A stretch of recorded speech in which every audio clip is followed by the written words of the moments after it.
Proview Network crew, assemble!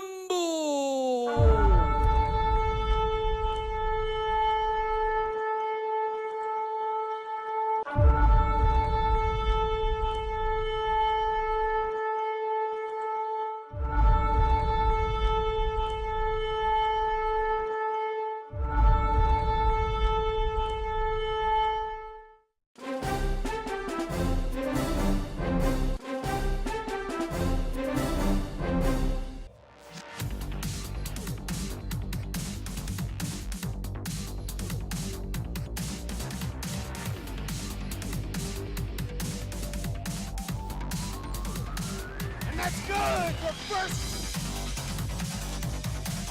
High school sports are back live on Proview Sports Network.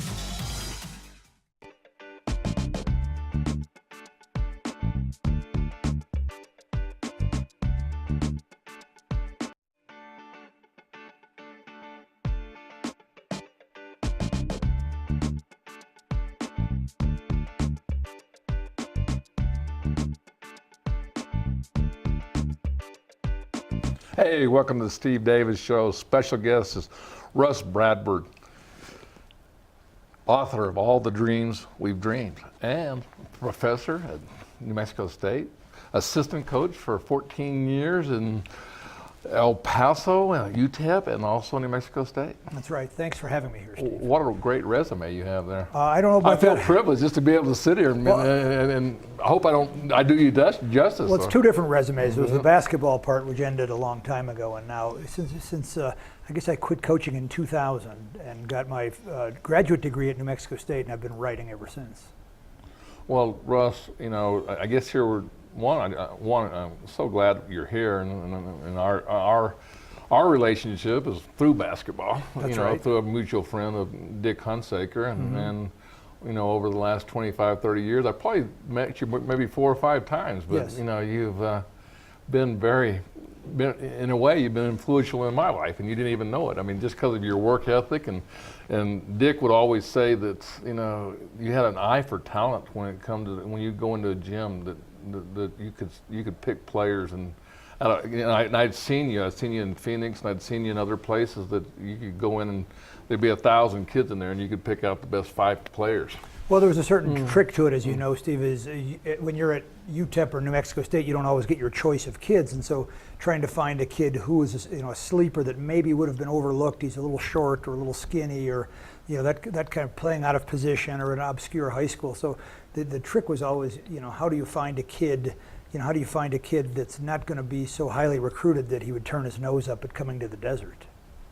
Well, and this kind of takes us where we're leading into you write a book, you're, correct me, I Chicago native, or I know I grew up in Chicago, yes. Right, so yes. I know you grew up, and so Chicago's your home. Yes.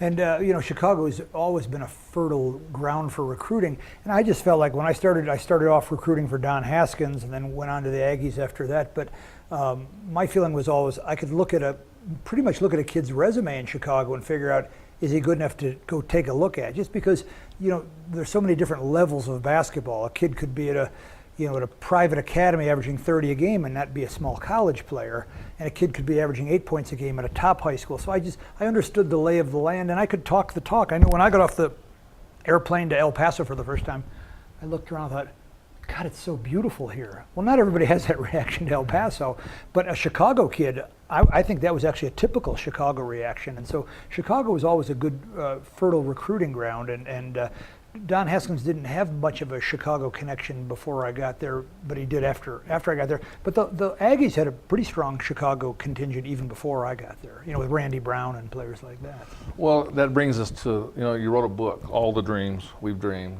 and what a great book. First of all, I want to congratulate you, and we'll talk more in detail. But, the book's about Sean Harrington and a little bit about your life. Yes. And we have a little clip right now that I'd like you to watch and let the audience watch who we're talking about, and then we'll go forward after we see this clip. Great. It's your boy Dawes Lotto here with Urban Grind TV. I'm here with the legendary Sean Harrington. How you doing, brother? Oh, man, so far so good. It's blessed, man. I'm blessed, man. This is a wonderful atmosphere. I love being here. Real. Sean, let everybody know like a little bit about you, basketball-wise. Born and raised west side of Chicago. Went to legendary Marshall High School. What's up, Commandos out there? After that, I went on to Mineral Area Junior College, to New Mexico State, where I ended up getting my degree. And then I finished up graduating Northwest Missouri State University. I'm back here now. I'm a special ed teacher and a coach at Marshall High School here in Chicago. So it's all back full circle for me, giving back to the kids, man, what I love, continue to do. Yes, sir. I was getting ready to say that. It's all full circle, man. But that's what we do as Chicagoans, you know what I'm saying? It's each one teach one. So all right, so this game today, with Jabari doing what he's doing, what do you think the message is and what's going to resonate throughout the city? This is just an example how sports, especially basketball, could bring this city together, man. This is a beautiful thing Jabari putting on. He bringing the whole city together. I've been here maybe 15 minutes, and I've met people that I know from every corner of this city. And this is one of the things where guys like Jabari, man, it's a beautiful thing. Because, like I say, he is one of those voices that can reach to our youth and that they listen to and they look up to, man. So, big up to Jabari, Sonny, Mrs. Parker, put something like this on, man. We need more stuff like this in our community. This was going to reach out to our kids, man. Definitely do. And that was a great answer, man. Sean, what message would you like to give the kids, the youth, even the adults here in Chicago? You know what I'm saying? Because this is about promoting peace as well. So what message would you like to give them? Man, we just got to keep trying. Just keep pushing, y'all. We can't give up on our youth. And one thing that I'm doing, along with Jabari doing here, is trying to get kids to use sports as a tool to continue their education. I was lucky enough to play basketball to a point where it was able for me to pay to go to school. I was able to get a degree out of the deal. So using sports as a tool, we're not going to be able to curve them all, but to get our hands around as many that can, basketball, football, baseball, but using that as a tool to continue the education. We're not preaching the NBA sports or NFL, but continue that education. If we can get that message of education, because like I said, education is the key. That's the key. And that's like I explain to my kids all the time, man. Education is the key that unlock that door of opportunity. Behind every door is an opportunity, man, but you can't open it if you don't have that key, and that key is that education. My man, love. Hey, Sean, thank you very much, brother. This is Sean Harrington signing off for Urban Grind TV. Peace, Chicago. One love. What a special relationship you and him got, Sean Harrington, and you know, we're going to get to more details, but what a compelling story. Yeah, and it's hard to tell from that TV clip, but he's in a wheelchair, and we'll get to that story. Yeah, I read it. So I know you know. You can't even throw that carrot at me. So. I know, I know, but viewers, it's hard to tell that he's in a wheelchair and that, and we'll get to that story, I guess. We're going to go to the Dream Style Top 10 Plays of the Week and come back and talk more about all the dreams we've dreamed. Great.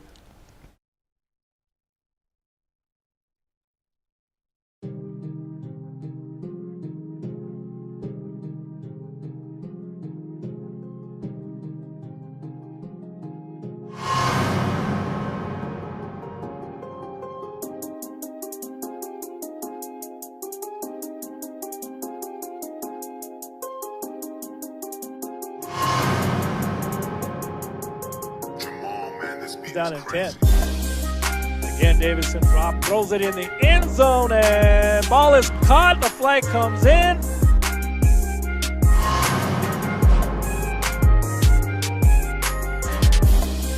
Drop it and looking back is Davidson. He's going to throw it deep again. Has a man out there. Ball's going to be caught by Vihil. Vihil's racing for the end zone. Touchdown, Cleveland.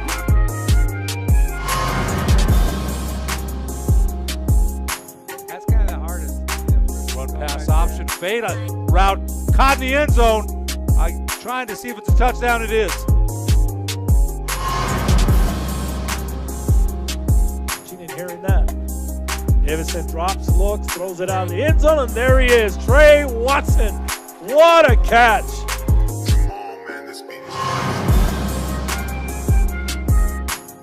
Prado.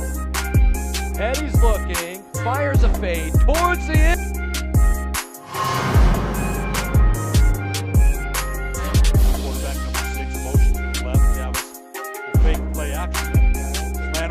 Wide open to the 50, 45, 40, foot race to the end zone, 30, 25, 20, 10, 5, touchdown. Opening play for the Rio Rancho Rams.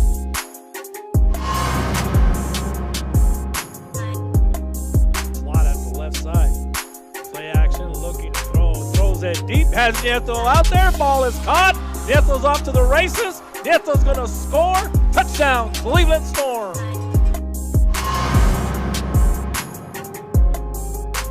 Have to run. You got to run. Big toss from Summer. He's going deep, and Oz Robertson says hello and goodbye.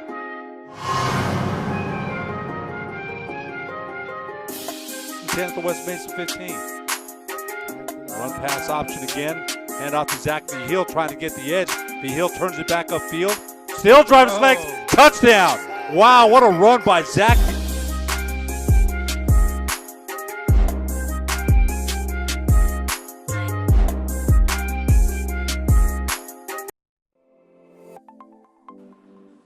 Get into the game with Garden Swartz Team Sales. They have everything you need, from screen printing, embroidery, and digital printing services, high school letterman jackets, and all high school and club uniforms and individual and team apparel with the most reliable brands like Speedline, Rawlins, and Wilson. And don't forget to check out the latest F7 Shut helmet. It's all at Garden Swartz Team Sales. Give them a call, 505-884-1234. Garden Swartz Team Sales.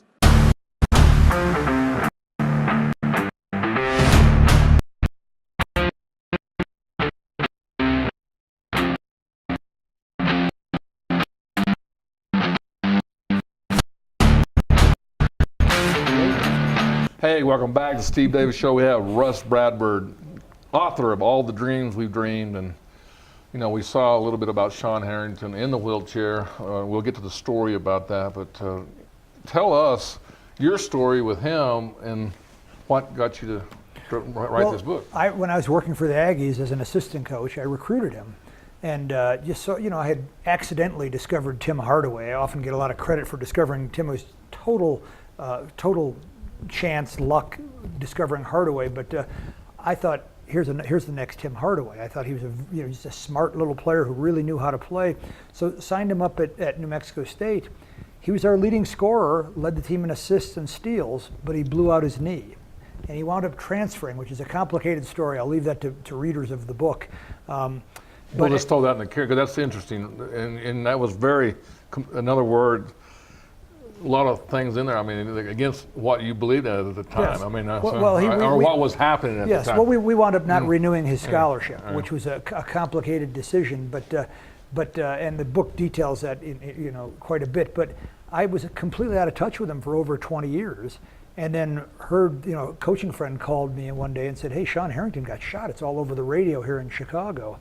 And so I just thought I still had his number, or what I thought was his number. And I waited a few days, first checking the news every day to see if he lived. And when he stabilized, he was in critical condition, I just called him. And he said, hey, they're doing a benefit game for me. And I just blurted out, I can be a little impulsive, Steve, and I just blurted out, I'm coming up, I'll come to the benefit game. And so I started advocating. And you hadn't seen this guy in 20 years? No, I hadn't seen him in 20 years. But I just thought, here's a guy who needs a friend, and he'd been at a few different colleges, so I thought, well, who knows if anyone else will step up. So I went up and I thought I was advocating for him, trying to help get his medical bills paid for. And I just thought the more that I get people that I know who are writers to write about him, the easier it will be to raise money. But finally a writer said to me, I was trying to convince him to write a piece for the Wall Street Journal. And he said, you should write this yourself. And I think it was one of those things where I knew that's what I should be doing. It was all I was going to bed thinking about. You wrote previous books too. So, yes, you are, that's. Yeah, so it wasn't a total lark to think I could write a book. It's my fourth book, but so that was how the process started. Is I got tied up in advocating for Sean, and I just thought what he did. He was shot on his morning commute, dove on top of his daughter. It was a mistaken identity. He was in a rental car, and these guys opened fire on him at 7:30 in the morning. He dove on top of his daughter, and a bullet went through her headrest. So undoubtedly, it would have killed her. It would have hit her in the face if he hadn't pushed her down. But he took a bullet in the back. It was such an astonishing act of courage, Steve. I just couldn't it just gives me chills even now to think about.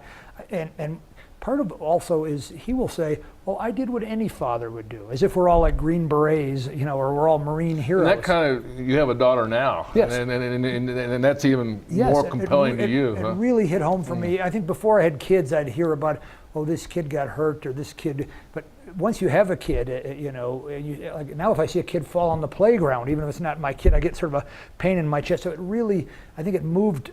I found it very moving what he had done, and I felt like had this happened overseas in, you know, Iraq or Afghanistan, he would have been on the cover of Time magazine and that kind of thing. But it wound up getting sort of pushed aside, and it drove me crazy.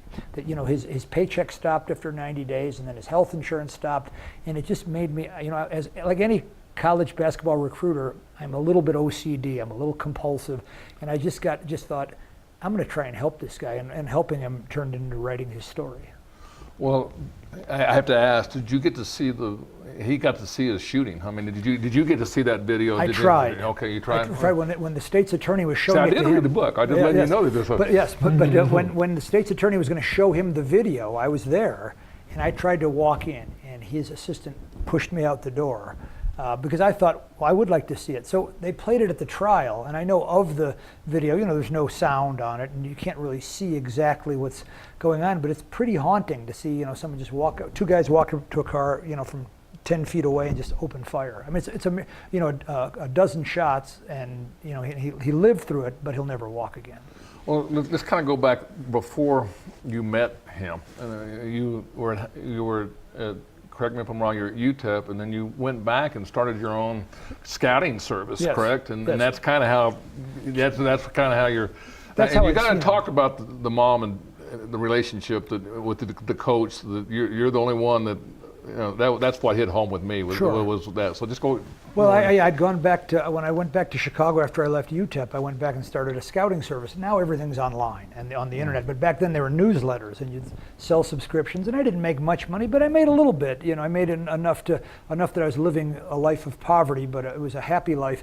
But I saw Sean play a few times in high school, and so I knew all about him, and I knew about Luther Bedford, his coach. You know, Sean went to Marshall High School, which is the same high school as Hoop Dreams.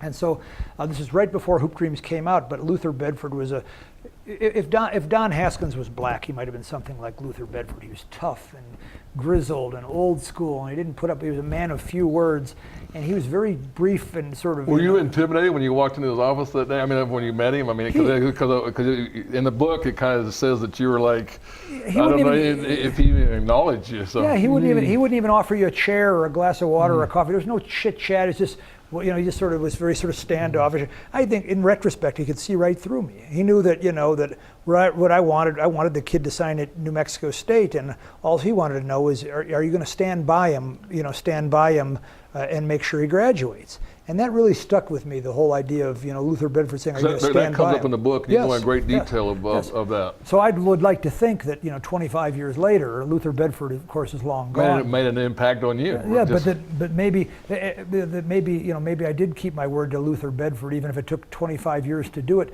But later that day, I went to see Sean's mother, and she said to me what nearly every Chicago mother said to me every time was, I don't care so much where he goes as long as it's a long way from Chicago. Well, I scrambled, you know, get out the map. Here's the map. Look, here's Las Cruces, and here's Chicago, and it's 1,600 miles away. And that seemed to make her happy, the fact that it was a long way away. Well, skip ahead. That was 1995, I guess, when I met the mother. In 2003, she was murdered. She walked into her neighbor's house to just check on the neighbors, and there was a burglary in process. People were tied up, duct taped. And she ran out the door and they shot her on her way running through the yard. And so here's Sean he's had this incredible relationship to gun violence, first losing his own mother in 2003, and then in 2014 getting paralyzed himself. Well, but also you made that promise to her that, you know, that you were going to kind of take care of him. And right, every recruiter says that to every mother and every coach. But you lived up to that. Exactly. Yes. I mean, that's something that. Yes. Well, I try to, and I do think there's, you know, it's something that it's always simply recruiting talk. But I just felt like in this case, I knew he was a good kid. He's a kid who did everything that society asks him to do. He graduated from college. When his high school girlfriend got pregnant, back to Chicago to raise the daughter. He has no relationship with his own father, but he didn't want to be that kind of father, so he moved back to Chicago. He did everything that society we would ask a young man to do, and still got shot and wound up in a wheelchair because of it. And so I do feel like there's dozens of kids that I've probably let down, but I just thought, here's a young man that's worth fighting for. Well, Russ, we're going to come back and talk more about all the dreams we've dreamed. Great, thank you, Steve.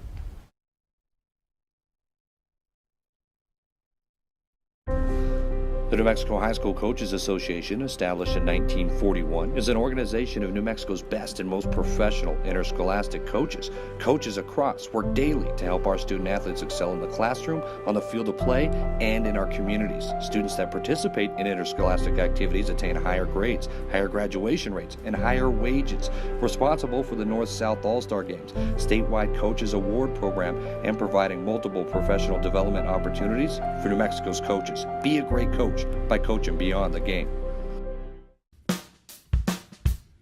Well, I'm going to the frontier, walking to the cashier, order up a root beer and a number one. Cover it with green stuff, one scoop is not enough. Find a booth is real tough, back by the Duke. Meet my family, meet my friends in the quirkiest restaurant I have ever been. All of Albuquerque's favorite spot, it's the Frontier Restaurant. The Frontier Restaurant is a proud supporter of Proview Sports Network.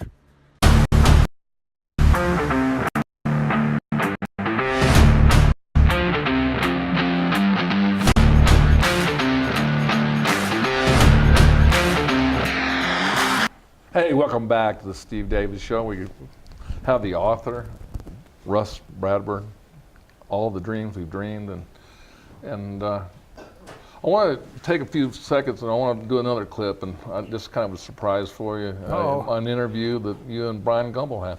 All right, go on. I think I can sit there and talk to you today, and I'm doing okay mentally, and a big part of that has to do with Russ Bradburd. According to Sean, you've done a little bit of everything. I think Sean has a skewed view, Brian. And I will say, I've tried to do a lot of things. Well, you tell me yes or no. Done some fundraising. Mm-hmm. Helped him with medical help. Yes. Dealing with Department of Human Services. Yes. Therapists. Yes. Insurance. Yes. You've become his health advocate. Yes. How much more can one guy do? Well, I think the biggest thing is, the thing I want to be able to do is to say, what happened to me didn't happen in vain, and now my life is taking on a new meaning. They say God put people in your life for a season or for a reason. He put Russ in my life for that one season, but for this exact reason. He is truly one of my angels, to say the least.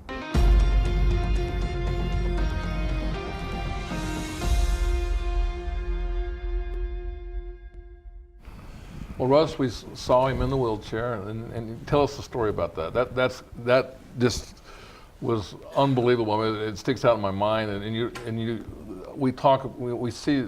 Maybe you don't. You talk to these guys on a regular and met with them during this, but when you think of Shaq O'Neal and you, from me, to be able to see what they did from their heart. Yes. Well, I think, we don't think of those type people doing those type things. I think that's right. I think that's one of the things that's happened to Sean Harrington is he's become friends with this handful of celebrities, but he's still, every day is still a struggle for him. And the Bryant Gumbel interview really broke things open for him. It was the New York Times piece ran a couple of years ago about him, and then Bryant Gumbel got a hold of it and thought he was going to do a story. But I do think, one of the things that's happened, I have helped Sean in 2 or 3 instances, but I've missed on about, honestly, like 50. And I tell him, I'm 3 for 53. Any sane coach takes the guy out of the game who's 3 for 53. But as I said before, I became obsessed with helping him, and so I just thought I'm just going to keep taking shots and keep taking shots. I wrote to dozens of organizations and pro teams and college teams, trying to get him attention and to repurpose his job. And finally, now he's landed on his feet. He's working. He's back at Marshall High School, but doing a job that he can do in his wheelchair. Well, and there was some hard things in the wheelchair, because Marshall, I haven't been there, but just by the descriptions that by the way, great details and descriptions of how you portrayed the deal. There was no wheelchair access. Yes. And that was a major obstacle that we don't think of those unless something happens to us with immediate family. Well, Sean's job at Marshall was he wasn't in the teachers union. He's educational support personnel, which doesn't have as good a union contract. And so his job was he worked with special ed kids and followed them from classroom to classroom, making sure they're doing their homework, that they're focused, that they're quiet, that they're doing what they're supposed to do. But that meant going up and down the stairs. Well, at Marshall, it's a 100-year-old building, there's no stairs. And so there's this long process of trying to get the Chicago Board of Education. Marshall was completely willing to do it, but it's just a giant bureaucracy. So it took years to get his job repurposed, and finally through talking to Arnie Duncan. I don't know if your viewers remember Arnie Duncan, but he was the Secretary of Education that had been the CEO of Chicago Public Schools.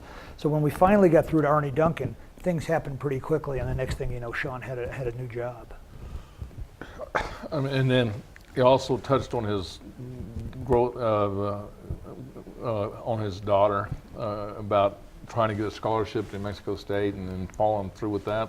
It was a painful episode because Sean and I both felt like that the daughter had been promised a scholarship. Which is tough for you to speak about because you're employed by New Mexico State. I'm still employed there. As you know, I love New Mexico State, Yeah. but we felt like, and many people at New Mexico State have done, like Mario Mochia, the athletic director. Unbelievable guy, by the way. He's been terrific with Sean Harrington, and Marvin Menzies was great, but particularly Paul Weir was really great. That they became friends. Paul spent hours with him alone. Don't forget about Lou Henson. That's right. And Lou, he didn't play for Lou. He played for Neil McCarthy, but Lou just treated him great. And the coach now, Chris Jans, has had him talk to the team. But it's just he has been able to move forward, and it's taken a long time. The shooting was almost 5 years ago now, so it's been this long process. And one of the things that the book talks about, of course, is some writers would say you don't really have a story until you have two stories. Well, after Sean was shot, within about a year of Sean getting shot, one of his star players got killed. And so now things started to spin out of control. And this was a star player who'd had a parent murdered, just like Sean Harrington. Would have been a great JUCO point guard like Sean Harrington was, but wound up making some bad decisions and wound up getting killed. And soon after he got shot, 5 other players got killed. And so in the aftermath of Sean getting shot, here's this terrible sort of domino effect of one player after another. Most of them were done playing, and as you mentioned before the show, oftentimes in broad daylight. It used to be you could say, what's that guy doing out at midnight, and what's he doing out at a party at 2 a.m? But a lot of the shootings in Chicago are happening now in broad daylight. And that's what Sean's was right in. It was actually 7:30 in the morning. Right. And so that was one of the things I found very disturbing. Also, is that if we're not safe on our morning commute. It's one thing to say, don't be out at 2 a.m, nothing good happens. Lou Henson used to say, nothing good happens after midnight, fellas. And he's probably right about that. But if we can't be safe on our morning commute, we're all in trouble. Well, we can't leave this show without bringing up Brandon Mason. All right. Because I'd be ostracized if I didn't bring All up right. what a great young man, and you wrote a book about him too. He's part of a book. He's one of the. My first book was called Paddy on the Hardwood, where I coached my team into last place in Ireland. But the next year things went much better, and Brandon was the most valuable player in all of Ireland. It turned that into even better jobs overseas. But I recognized in Brandon Mason, I think the same way Paul Weir did, is here's a guy. He's a really remarkable person. He can talk to recruits and street kids and teenagers, but he can also impress the college administrator and the CEO and the car dealer ownership guy. He's just a really talented and fluid guy, and I think Paul Weir recognized that pretty early. But with Brandon Mason, when I had him in Ireland, he played well all year, but in the big games with the game on the line, just time after time he came through with breathtaking, he just saved us time after time, and we wound up, I don't want to spoil Paddy on the Hardwood for anyone, but he wound up sort of being the hero of the book. Well, Russ, go to Amazon, right? Amazon.com, but nearly every bookstore would have it. All the Dreams We've Dreamed, a story of hoops and handguns on Chicago's West Side. Well, thanks for coming on, and good, what a great job. It's good to see you again, Steve.